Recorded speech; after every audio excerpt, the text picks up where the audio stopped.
Да, ето е другата секция. Дама така, че не трябва от нея да и за тази информация. Къде хората да гласуват хората?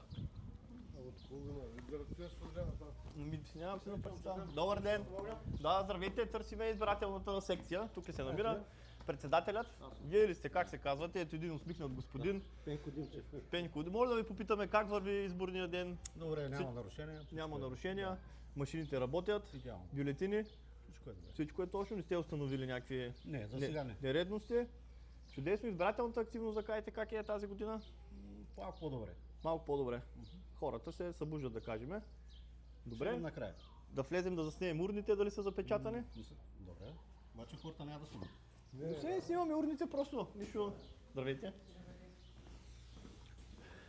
Вашата колежка така беше доста агресивна, не мога да разбера защо. Ние не видим хора. Добър ден, здравейте. Здравейте.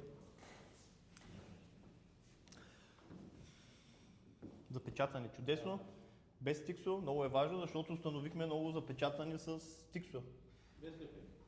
Ами лепенка и тук с едно парченце тиксо. И де-факто, Всеки различно. да, абсолютно, което не е редно, нали? Предполагам. При вас наистина са образец с белия лист отгоре. Так трябва. Благодаря, ще ви пожелаем хубав ден. Да ни насочите към друга секция наблизо? Голямото училище. Не сме от тук просто.